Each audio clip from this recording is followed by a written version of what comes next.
DXDC Radyoman Report. Nagbaso lang driver sa jeep kinsa nakalagis patay sa driver sa e-bike nga senior citizen sa may Arcastillo Street ning syudad sa Davao. Sa interview sa DXDC RMN Davao, nangayog pasaylo ang driver nga si Lolito Mandolares Maglacon Jr., 52 anyos nga taga-Buhisan, Tibungco, Davao City. Kay wala nini tuyua ug gingong nagka-problema kini sa iyang accelerator ug nibangga kini sa nag-una nga mga sakyanan.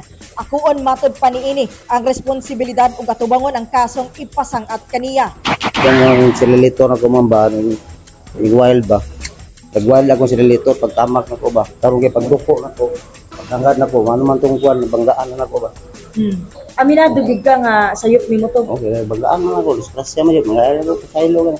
Gibentan ni Police Captain Kim Vianey Pomperada, Santa Ana Police Station Deputy Commander, kasong reckless imprudence resulting in homicide, reckless imprudence resulting in physical injuries, o reckless imprudence resulting to damage to properties ang ipasaka sa PUJ driver. Sa pagkanubay sa itong investigador, no, nakita mismo sa investigador nga ang maong driver adunay sayop din, no, kay nawala ang iyahang pag-attention sa iyang manubela gani kay tungod sa iyahang pagtan-aw sa iyahang accelerator kay maumay nagmalfunction diha nga nakuratan siya nga naanay ni sulod sa linya niya nga e-bike. Kung wala pa lang siguro to nagmalfunction pod, makapokus to siya og drive, di niya mahagip ang maong driver sa e-bike. Gawas pa sa namatay nga senior citizen, ang ulang driver sa tricycle ug mag-inahan nga pasahero ug ang driver usab sa motor human nga napagan usab sa insidente.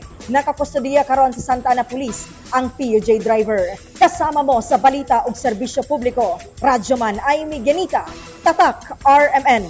Tatak RMN.